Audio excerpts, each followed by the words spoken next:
A'udzubillahi minasyaitonirrajim. Bismillahirrahmanirrahim. Alhamdulillahirabbil alamin wa bihi nasta'in. Wassalatu wassalamu ala sayyidil mursalin wa ala alihi washrah li sadri wa yassir li amri wahlul 'uqdatam min lisani yafqahu qawli. Allahumma 'allimna ma yanfa'una wanfa'na bima.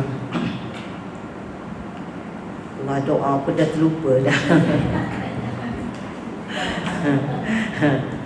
Allahumma 'allimna ma yanfa'una wanfa'na bima 'allamtana wa zidna ilma ya arhamar rahimin.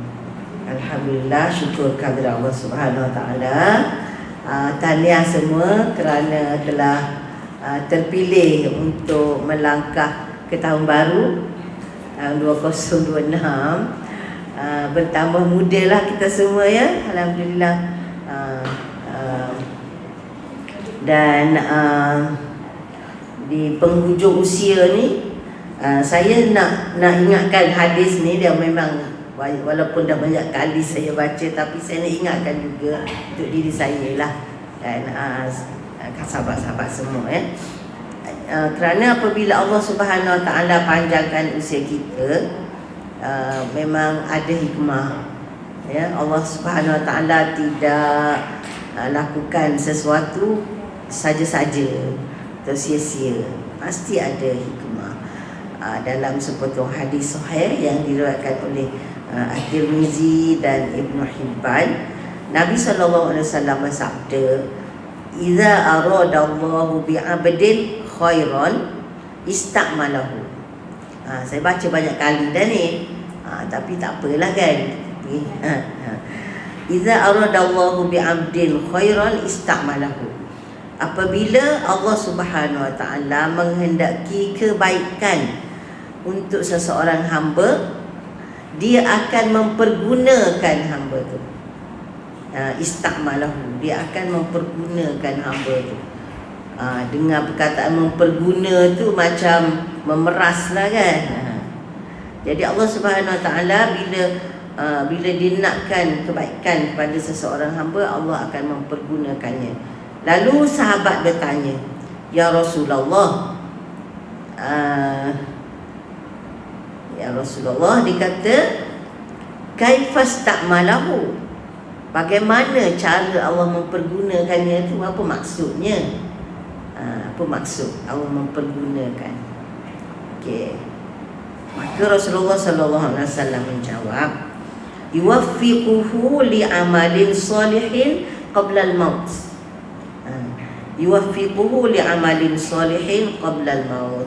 Allah memberikan taufik, bimbingan, petunjuk kepada hamba tu untuk melakukan amal soleh sebelum dia mati. Sebelum dia mati. Jadi itu maknanya tanda Allah Subhanahu Wa Taala menghendaki kebaikan untuk hamba tu.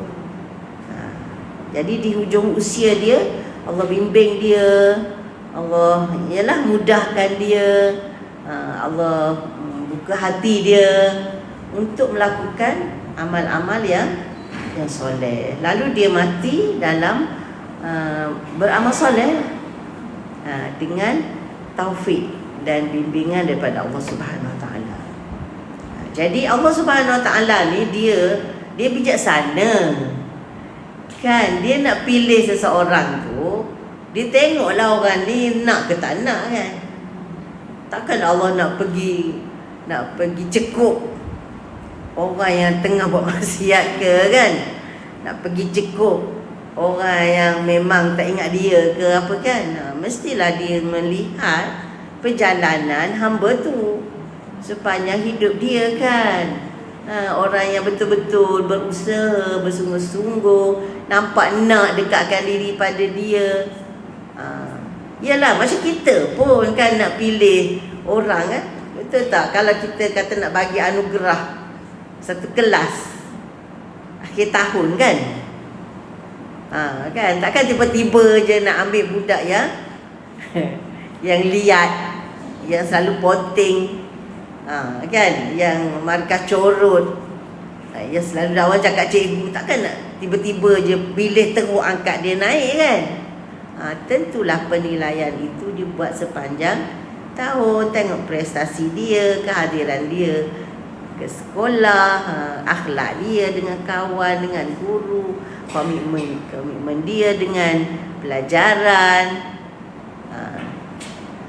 Allah Subhanahu Wa Taala lebih bijak daripada cikgu kan, dan lebih adil daripada sekalian makhluk. Jadi bila Allah Subhanahu Wa Taala memilih seseorang untuk menggunakannya, dengan erti kata memberi taufik kepadanya untuk melakukan amal soleh sebelum dia mati, maknanya itu sesuai lah Allah pilih tu dengan hamba dia yang dia nak pilih tu, kan? Sebab Allah Subhanahu Wa Taala Maha Adil, Maha Bijaksana, Maha Memerhati, Maha cepat perhitungannya, Maha Pengampun, Maha segala yang sempurna lah, kan, insya-Allah. Jadi maknanya supaya kita nak Allah Subhanahu Wa Taala pilih kita untuk digunakan, dengan kata untuk diberi taufik melakukan amal soleh sebelum kita mati, maknanya kita berusahalah menjaga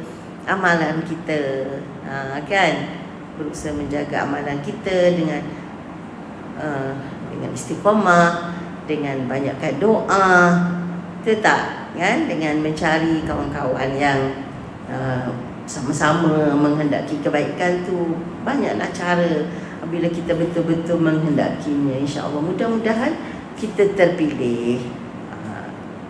Jadi hadis ini sangat penting untuk peringatan. Sebab tu saya suka ulang. Tahu berapa kali saya ulang, tak tahulah. Tapi harap-harap memberi manfaat lah, insya-Allah, ya. Jadi okey, kita dah melangkah tahun baru lah. Nak tak nak, umur kita dah bertambah. Kalau tahun lepas tak cukup 70, tahun ni dah cukup lah, kan. Kalau tahun lepas belum cukup 60, tahun ni cukup. Tak kira lah berapa-berapa. Tapi penghujungnya Allah saja yang Maha mengetahui, insya-Allah. Bersedialah untuk saat yang noktah tu, ya. Bersedia untuk noktah tu, insya-Allah. Okey, jadi kita teruskan kuliah fiqh kita. Hari ini kita masuk tajuk nafkah, ya, tajuk nafkah. Okey, nafkah. Okey, nafkah ni biasalah, ya, di permulaan tajuk dia akan menghuraikan makna nafkah, ya, atau takrif, definisi nafkah, ya. Okey.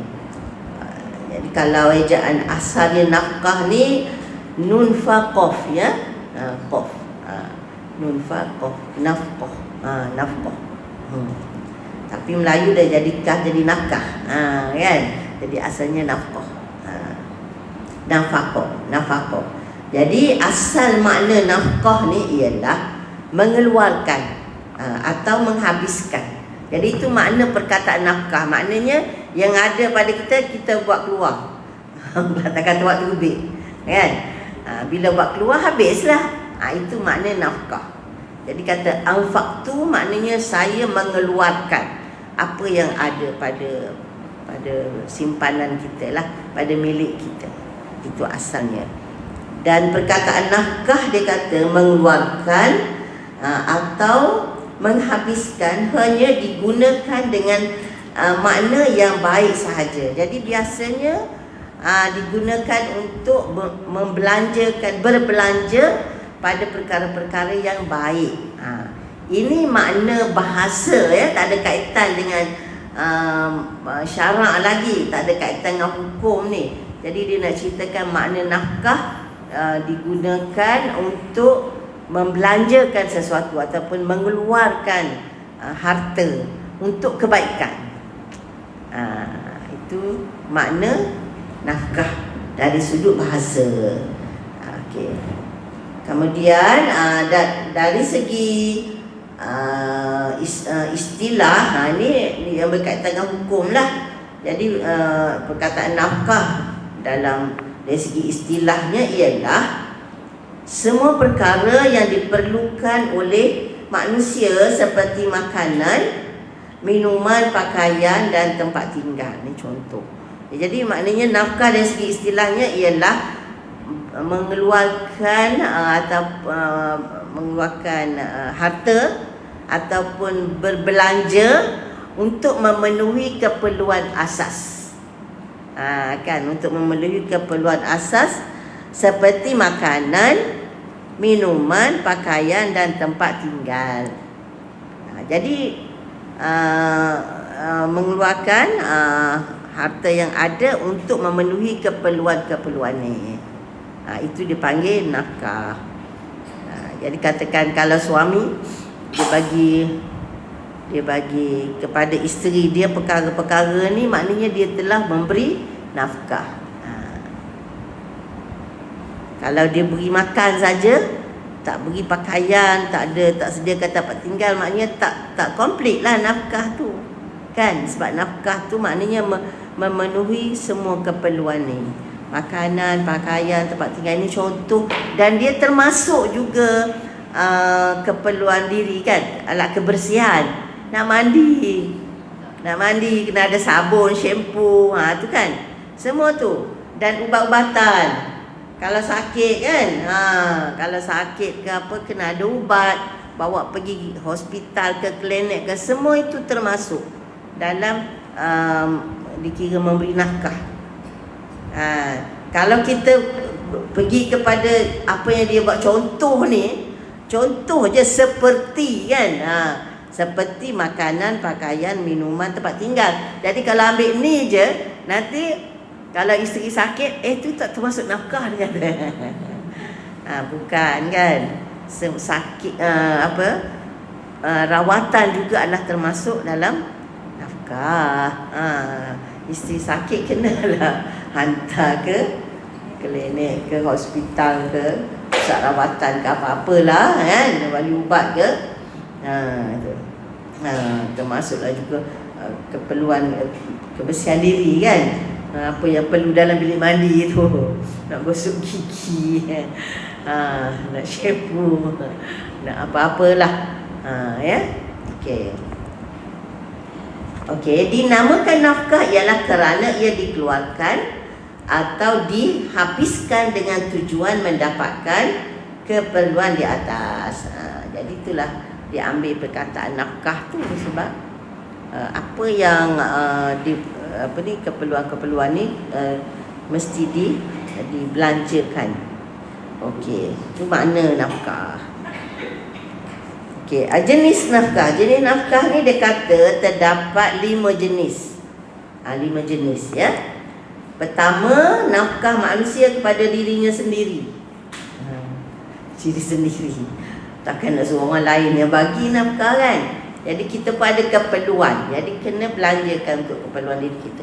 Kita perlu makan, kita perlu minum, perlu pakai, perlu tempat tinggal. Jadi itu adalah keperluan diri kita sendiri. Okey. Yang kedua, nafkah usul. Usul kepada furu'. Usul ni, yang mana usul adalah ayah. Furu' ni anak cucu. Okey. Jadi usul ni kalau kita tahu berasal daripada perkataan asal kan, asal. Kita kan ada asal kita kan. Siapa asal kita? Mak ayah kita lah kan. Jadi orang yang atas kita tu dipanggil usul. Sebab apa usul? Sebab jamak. Sebab bukan ayah saja. Kalau tak ada ayah kan, lepas ayah apa? Datuk. Kan. Jadi kewajipan nafkah ni dia wajib ke atas ayah. Dia sebagai usul. Kalau ayah tak ada, ayah dia datuk. Kalau datuk tak ada, moyang. Gitu. Itu dia panggil usul. Semuanya itu dia kena beri nafkah kepada yang bawah, dia panggil furu'.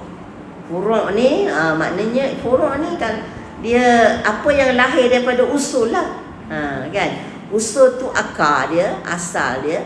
Jadi yang lahir daripada asal tu dipanggil furu'. Iaitu anak, cucu, cicit, gitu.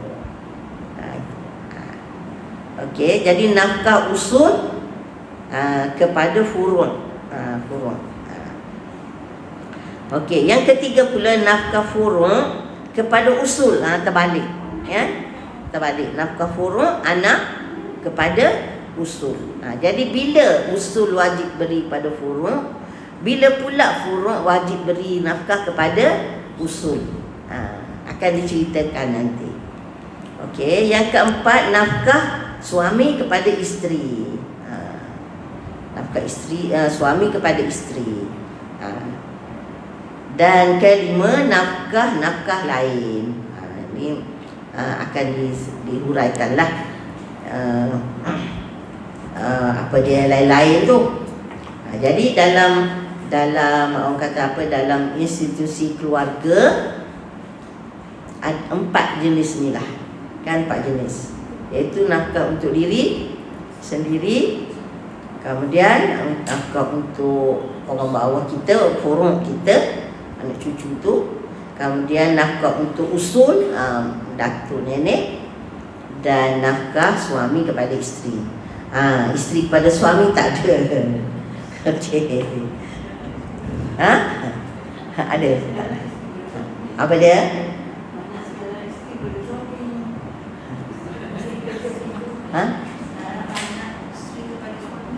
Isteri kepada suami. Itu sedekah.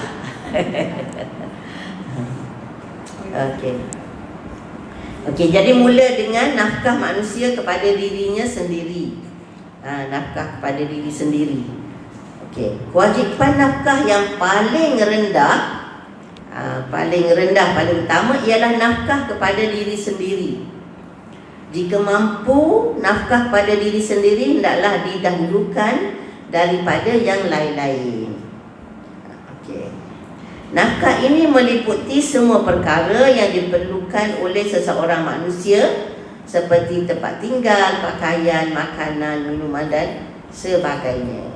Jadi setiap orang kena tengoklah keperluan diri, jadi dialah yang kena penuhi apa keperluan, ikut kehendak dan kemampuan dia lah kan. Dia nak banyak ke, dia nak sikit ke, ikut kemampuan dia. Tapi dia sendiri yang kena tanggung diri dia. Jangan harap orang lain. Okay. Jadi nafkah yang diwajibkan terhadap diri sendiri hendaklah diambil daripada hartanya sendiri, selagi dia memiliki harta yang boleh digunakan sebagai nafkah kepada dirinya sendiri. Okay. Dalilnya ialah hadis yang diriwayatkan daripada Jabir radhiyallahu anhu, katanya seorang lelaki Bani Uzrah, telah memerdekakan seorang hamba secara taklid. Taklid tahu kan, dia bertaklid. Dia taklid macam mana? Dia kata hamba dibebaskan selepas kematiannya. Dia berkata, kamu merdeka pada hari kematianku. Itu taklid. Maknanya kalau aku mati je, kamu bebas. Kan, kita kena tahulah, hamba ni adalah sebahagian daripada harta milik seseorang kan. Sebab dalam sistem hamba yang masih berlaku pada masa itulah kan, orang yang memiliki hamba tu kira dia ada harta lah. Sebab apa? Sebab hamba ni boleh dijual, ya, boleh dimerdekakan, ikut dia lah, sebab harta dia. Jadi sekarang orang ni dia kata dia ada seorang je hamba. Kemudian dia kata aku mati je engkau merdeka. Berita itu sampai kepada Nabi SAW, dan baginda bertanya kepada lelaki itu. Adakah kamu memiliki harta selainnya? Adakah kamu memiliki harta selainnya? Adakah harta lain? Ya, ada rumah ke, ada unta ke, kambing ke, lembu ke, pokok kurma ke apa kan, selain pada hamba tu?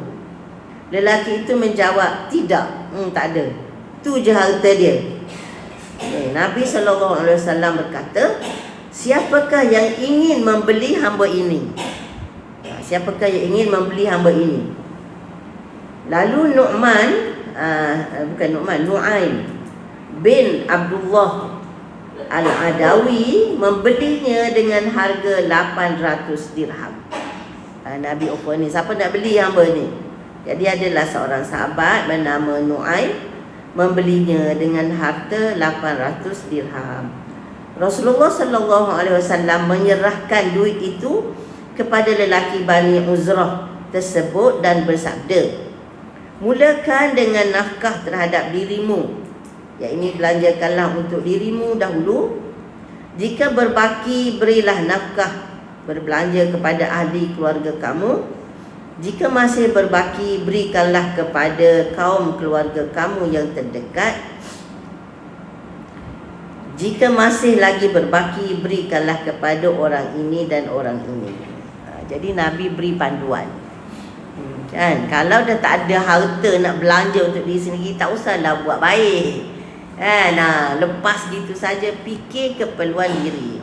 Jadi Nabi ajar dia pun tak ada harta untuk belanja, untuk memenuhi keperluan diri. Jadi hamba yang ada ni jual lah. Kan, dapat duit, baru fikir nak sedekah. Tapi penuhi keperluan diri dulu.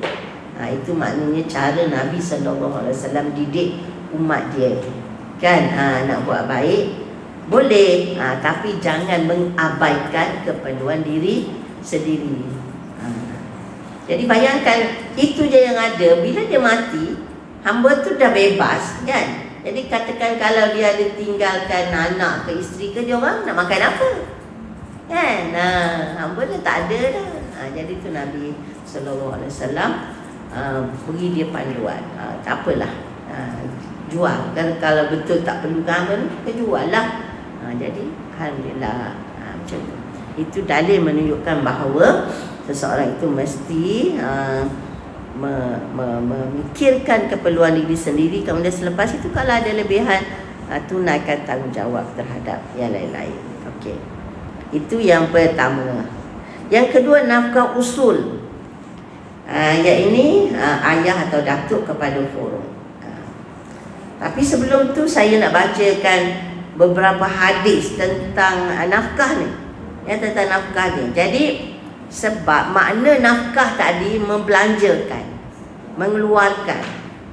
Jadi walaupun bunyi macam perabih, kan, perabih belanja kan, tapi sebenarnya dia mempunyai pulangan yang besar. Apa pulangannya? Itu pahala yang sangat besar. Apalagi kalau nafkah diberi kepada ahli keluarga. Kan? Contohnya saya bacakan beberapa hadis ya. Nabi kata dinarun anfaqtahu fi sabilillah. Maknanya ada 1 dinar engkau belanjakan untuk jalan Allah. Katalah sekarang kita kata 1 dinar pergi sedekah kat surau, kan? Jalan Allah lah kiranya tu, kan? Nak memakmurkan rumah Allah. Dinar anfaqtahu fi sabilillah. Wa dinar anfaqtahu fi raqabah. Dan 1 dinar engkau belanjakan untuk membebaskan seorang hamba. Katalah ada dinar, beli hamba, merdekakan. Kan? Wa dinar tasaddaqta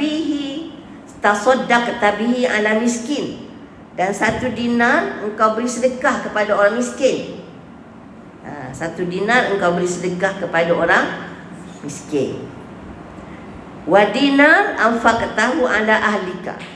Dan 1 dinar engkau beri nafkah kepada ahli keluarga. Bagi kepada isteri ke, anak ke, ahli keluarga lah. Ya. Furuk ke usul tadi, kan? Kalau ahli keluarga tu termasuklah usul, mak ayah, ataupun furuk, ya bawah tak anak cucu. Jadi ada berapa tu? 1 bagi fisabilillah. Yang kedua, memerdekakan hamba. Besar-besar tu, ya. Besar tu. Yang ketiga, sedekah ke orang miskin. Yang keempat, beri kepada ahli keluarga. Jadi ada 4 bidang, 4 lapangan yang dikeluarkan Kata dia ada 4 dinar, 1 dinar untuk ni, 1 dinar untuk ni, 1 dinar untuk satu ni. Okey. Jadi dalam 4 tu mana paling besar pahala? A'zamuha ajran allazi anfaqtahu ala ahlika. Yang paling besar pahala ialah dinar yang engkau belanjakan untuk ahli keluarga. Ahli keluarga. Mementingkan keluarga. Betul. Sebab beri kepada keluarga, dia dapat 2 pahala. Satu dipanggil pahala sedekah, walaupun nafkah tu wajib. Kan suami wajib nafkah pada isteri kan. Tapi bila dia bagi kepada isteri dia, dia dapat pahala sedekah dan pahala silaturahim. Kan? Jadi ayah beri pada anak tu wajib kan? Sebab anak-anak dia furuk dia. Anak memang memerlukan belanja daripada ayah, tapi ayah dapat dua pahala. Pahala sedekah walaupun wajib. Itulah Allah Subhanahu Wa Taala Maha Pemurah, Maha Pengasih, Maha Penyayang. Kan? Dapat pahala sedekah dan pahala silaturahim. Maknanya pahala mengukuhkan hubungan kekeluargaan. Jadi Islam sangat-sangat mementingkan hubungan kekeluargaan. Sebab di situ bermulanya keteguhan sesebuah masyarakat kan. Bayangkan kalau setiap orang dijaga betul ahli keluarga dia, tak bercerai-berai kan. Tak ada kata apa, berlaku percakaran apa semua, harmoni dalam satu keluarga. Kemudian pergi ke keluarga ni pula harmoni kat situ, pergi kat sana pun harmoni kat sini, tentulah akan melahirkan masyarakat yang harmoni. Dan gabung-gabung lahirlah negara yang makmur, harmoni. Kan? Jadi maknanya Islam dia ambil berat dari akar tu. Jadi sebab itu apa yang dibelanjakan untuk ahli keluarga sangat besar pahala. Tapi kadang tak ingat kan? Betul tak? Ramai yang mengabaikan, betul tak? Itulah isu macam-macam masalah kan kita baca dalam masyarakat. Tak tahulah yang orang tulis kat media sosial tu betul ke tak betul, wallahu a'lam lah kan. Kadang dia orang tulis nak sedapkan cerita ke apa kan. Bila kita baca tu kesian juga kan.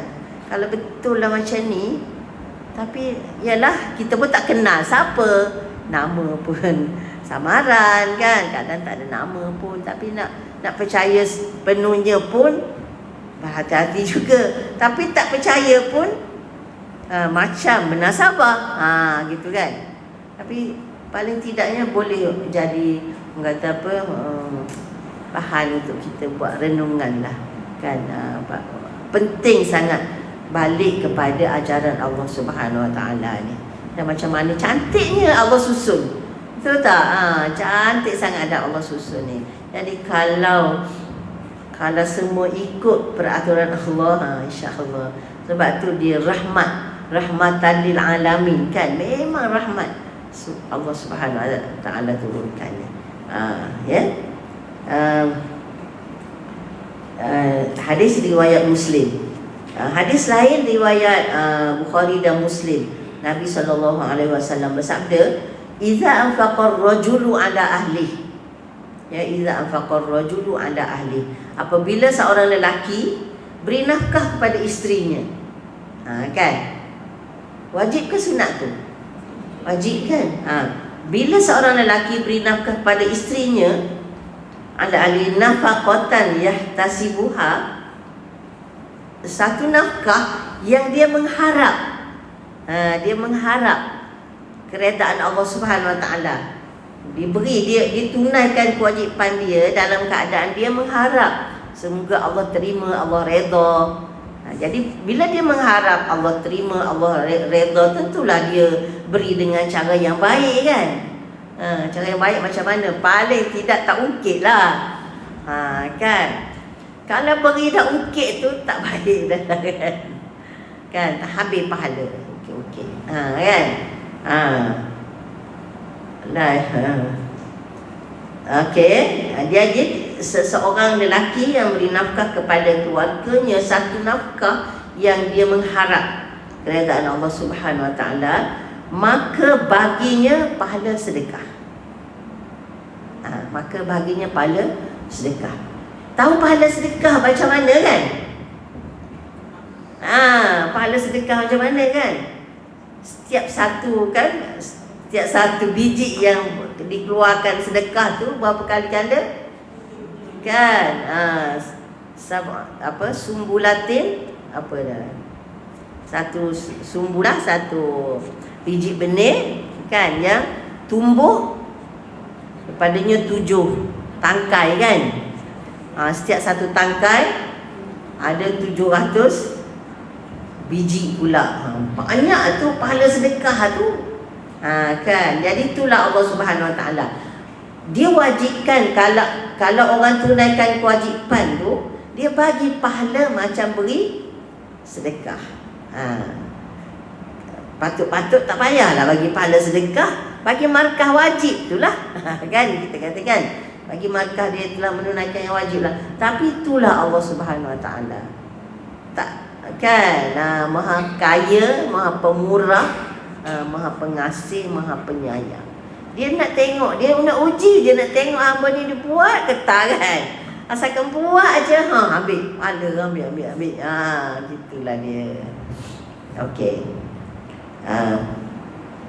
Dan satu lagi hadis, hadis ni riwayat Bukhari dan Muslim, dan satu lagi hadis riwayat Bukhari dan Muslim juga, Nabi SAW bersabda, innaka intazar warasataka aghniya khairul laka min an tazaruhu alatan yatakaffafuna nas. Maksudnya sesungguhnya engkau, jika engkau tinggalkan keluarga kamu, anak-anak kamu, waris-waris kamu tinggalkan waris kamu, aghniya, dalam keadaan mereka kaya. Kaya ni bukanlah kaya raya, jutawan kan, bilioner ke apa.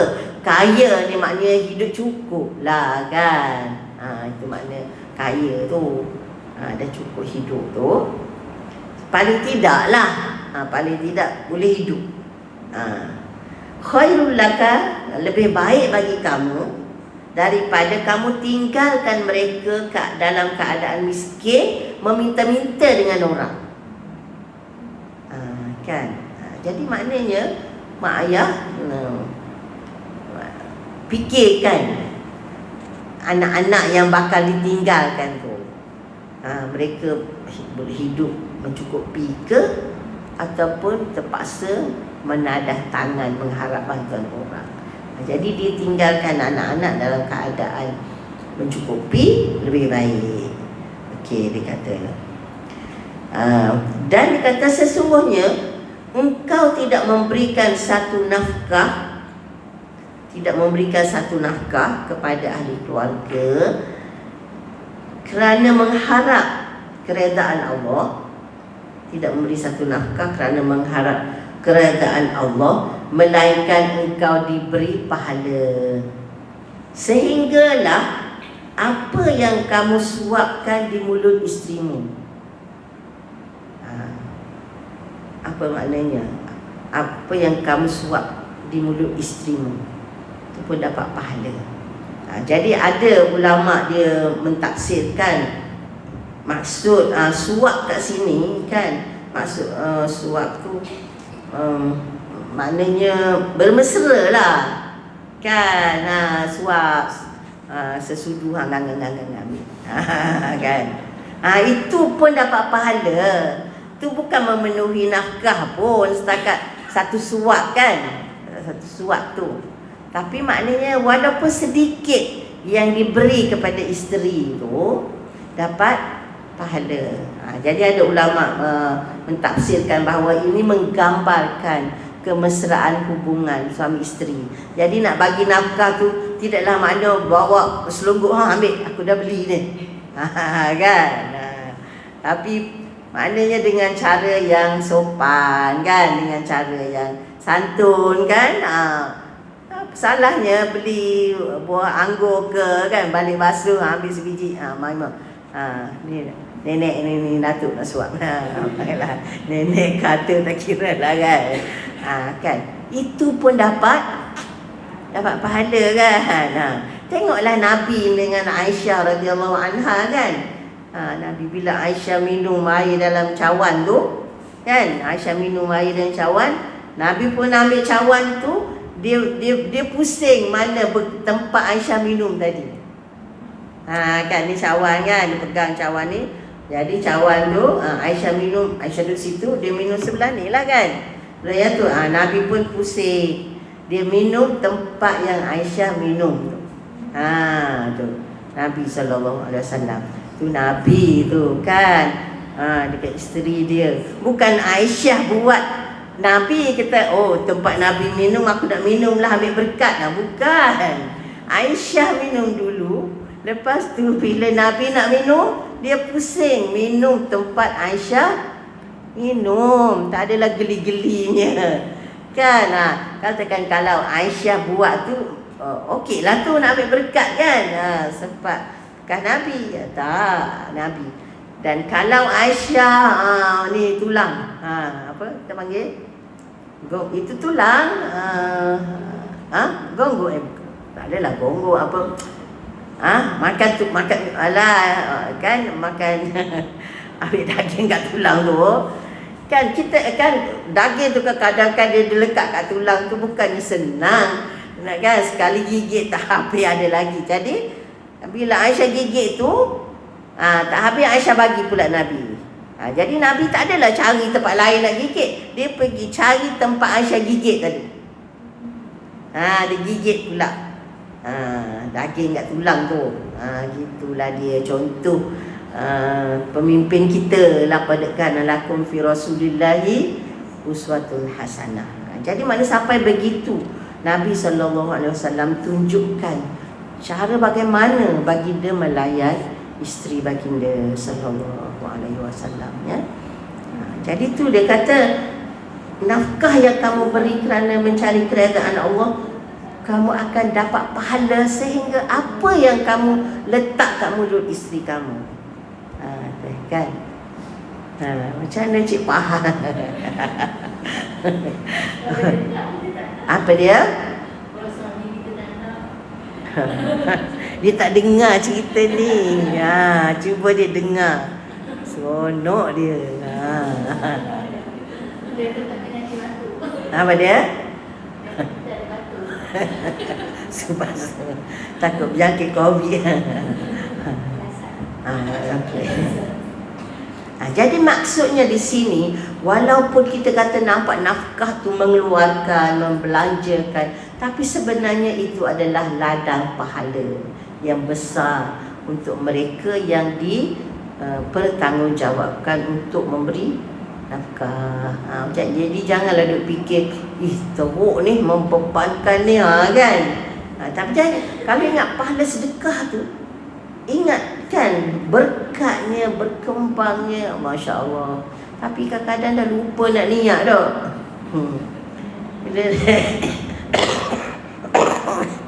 Bila lupa nak niat tu, tak adalah. Sebab innamal a'malu binniat. Kan, sambil beri tu, sambil dalam hati tu, aku je kena. Kan. Jadi ada seorang sahabat, yang ni kita kenal lah. Kita kenal semua. Ustazah pun dah cerita dah kisah ni. Tapi tak apalah, cerita banyak kali kan. Suka cerita sebab dia memberikan kita inspirasi kan. Sahabat ni nama dia Abdullah bin Mas'ud. Banyak kan kita dengar hadis. Dia salah seorang yang banyak meriwayat hadis, Abdullah bin Mas'ud ni. Jadi satu hari Nabi SAW dia beri kuliah kepada kaum wanita. Kaum wanita. Jadi isteri Abdullah ni dia dengar. Kan, dia dengar kuliah Nabi SAW. Jadi Nabi SAW dalam kuliah tu menceritakan tentang pahala sedekah. Kan, kelebihan sedekah. Jadi dia pun balik dia teringat Abdullah ni miskin. Dia ni berada lah. Suami dia ni miskin dan ada anak yatim pula yang dijaga. Anak yatim pula. Jadi dia kata dia tanya Abdullah, dia kata cuba pergi tanya Nabi SAW. Dia kata, kalau aku bagi harta aku ni kat kamu kan, dan tolong bantu jaga anak-anak yatim yang kamu jaga ni, aku kira dapat pahala sedekah ke? Kan? Sebab sekarang dia tahu pahala besar sedekah, jadi nak fikir nak bagi sedekah kat siapa dalam rumah suami pun miskin kan? Jadi mana kalau bagi kat suami je, kira bagi sedekah juga ke? Kan? Dia pun suruh Abdullah pergi tanya Nabi SAW. Abdullah kata, aku pula nak pergi tanya, engkau lah yang tanya, sekanlah aku nak tanya kan. Engkau lah pergi tanya. Jadi dia pun pergi pula rumah Rasulullah nak tanya. Pergi sampai rumah Rasulullah tu, aduhai, sekanlah pula kan nak tanya Nabi ni. Pergi jumpa adalah seorang wanita Ansar kat luar rumah juga. Nak tanya soalan yang sama. Tapi dua-dua dia segan. Kan, dua-dua dia segan nak tanya soalan yang sama. Lepas tu tunggu, keluarlah Bilal daripada dalam rumah Rasulullah ni. Bilal keluar, jumpalah mereka berdua ni. Bilal tanya, apa hajat engkau ni kan? Mereka pun cakaplah, kami ni ada soalan nak tanya Nabi SAW. Tolong tanyalah kan, segan tak tanya. Ceritalah apa yang dia nak tanya tu. Bilal pun masuk nak tanya. Lepas tu dia cakap kat Bilal, jangan cakaplah kita orang siapa biasalah tu kan. Lepas tu Bilal pun masuk tanya Nabi kata siapa kan. Bilal kata Zainab, salah seorangnya Zainab. Zainab mana? Katanya Zainab isteri Abdullah bin Mas'ud. Beritahu. Yalah, sebab Nabi dah tanya, takkanlah pula tak bagi tahu kan. Jadi Nabi kata bagi tahu dia, maknanya bagi dia 2 pahala. Kan 2 pahala, iaitu pahala sedekah dan pahala silaturahim lah. Jadi walaupun dia tak wajib beri nafkah pada suami, tapi maknanya dia beri sedekah pada suami tu besar juga pahala. Pahala sedekah dapat, kemudian pahala silaturahim lagi. Sebab bantu suami dia jaga anak-anak yatim tu lagi. Jadi maknanya nak bagi sedekah, tengok dulu yang dekat ni kan. Kalau yang dekat ni memerlukan, bagi pun tetap dapat pahala. Tak adalah mesti nak pergi cari yang jauh-jauh. Jadi sebab itu keutamaan ialah beri sedekah kepada yang paling dekat. Kecuali dalam keadaan tertentu, katalah ahli keluarga kita dah tak ada yang memerlukan kan. Kemudian ada orang lain yang bukan saudara pun dia lebih memerlukan, sangat-sangat terdesak ke apa, kalau tak bagi sampai ke bulu ke apa, tak ada, itu lainlah cerita kan, dalam keadaan terdesak macam tu. Tapi dalam keadaan biasa, utamakan yang dekat dahulu. Okey. Jadi itu berkaitan dengan pahala, kelebihan-kelebihan memberi nafkah kepada ahli keluarga. Jadi ingat ya, walaupun hukumnya wajib, dia bukan hanya sekadar menunaikan kewajipan, tapi ia memberi peluang untuk seseorang itu meraih pahala yang besar di sisi Allah Subhanahu wa Ta'ala. Sebab kita ingat rezeki kita ni bukan dalam bank kita tu kan. Bukan dalam akaun kita tu rezeki kita. Rezeki kita dalam genggaman Allah. Betul tak? Dalam genggaman Allah. Jadi kita kata, banyak dah duit simpanan aku ni. Senanglah. Jangan percaya pada yang ada tu. Rezeki sebenarnya sisi Allah Subhanahu wa Ta'ala. Yang ada dalam simpanan tu nampak je angka, tapi kalau Allah nak tarik bila-bila je, betul tak? Tapi yang ada sisi Allah tu berganda-ganda lagi. Kalau Allah nak beri, bila-bila je sampai kat kita. Gitu kan. Jadi kena ingat bahawa rezeki sebenarnya adalah ada di sisi Allah Subhanahu wa Ta'ala, insya-Allah. Okey. Nanti barulah kita akan masuk yang kedua, nafkah usul kepada furu' dan seterusnya. Jadi untuk hari ini tak kat tulah dulu kot, insya-Allah. Okey, kita buka soalan. Dan Abi ada. Okey, okey, boleh lagi lah soalan. Ada?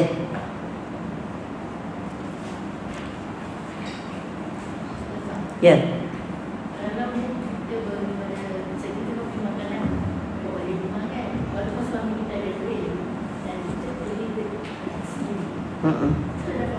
Dapat, insya-Allah. Apa saja, ya? Ya? Yalah. Tetap dapat pahala. Tapi sebab untuk orang kaya dia panggil hadiah. Kita kata nak sedekah suami lah, tak boleh sedekah, dia dah kaya. Kan? Hadiah. Okey, hari ni aku nak belanja suami. Dapat pahala, tetap dapat pahala. Pahala beri hadiah dan pahala silaturahim tu tetap dapat. Insya-Allah. Tapi tak boleh panggil sedekah lah. Kan kita kata asyik bagi peluang dia je dapat pahala, aku pun nak pahala juga kan. Sekali biarlah aku belanja walaupun dia banyak duit pada aku.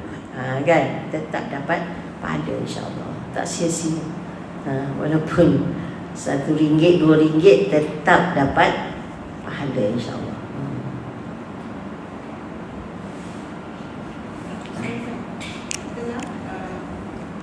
Ada keluarga, ada yang dia banyak hutang. Banyak hutang kan.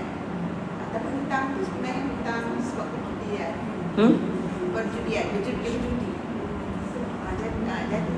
ada ustazah dia berjudi. Berjudi ataupun contohnya pinjam kat Along lah kata. Atau pinjam kat Along. Mungkin ada beli tapi kita ambil yang kat Along. Tahu dengan Along ni kan ada masalah nanti. Jadi dia akan selalu minta tolong. Jadi macam mana? Sedekah ke macam mana? Nak tolong ke tak tolong? Sebab dia dah jadi nasihat tapi tak makan nasihat. Macam mana? Okey, jadi itulah kita susah juga tu.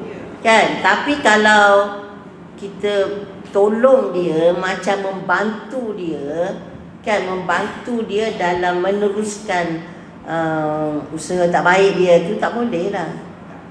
Tak boleh lah. Dengan sebab kita tolong, menjadikan dia terus menerus dengan sikap dia tu. Tak boleh lah. Boleh tak kalau kita pulau kan dia? Maknanya cari cara untuk memberi pengajaran kepadanya. Kan? Cari cara untuk memberi pengajaran kepada dia. Susah sebenarnya. Okeylah. Dia tak dapat kita, dia pergi ambil keluarga lain. Yalah. Kena sepakatlah, kan, berpakat untuk cegah mungkar. Cara cegah yang dilakukan adalah jangan jawab. Sebab dia kalau minta sekali dia akan minta lagi. Yalah. Jadi tak adalah masuk macam kita bantu dia sebab yalah, kalau tahu dia tak urus dengan cara yang baik, kan, kalau kita bantu lagi lagi mendorong dia, tak menyebabkan dia insaf, kan. Kena cari jalan lah macam mana nak. Sebenarnya kalau orang banyak hutang dia tak bayar, boleh penjarakan, kan.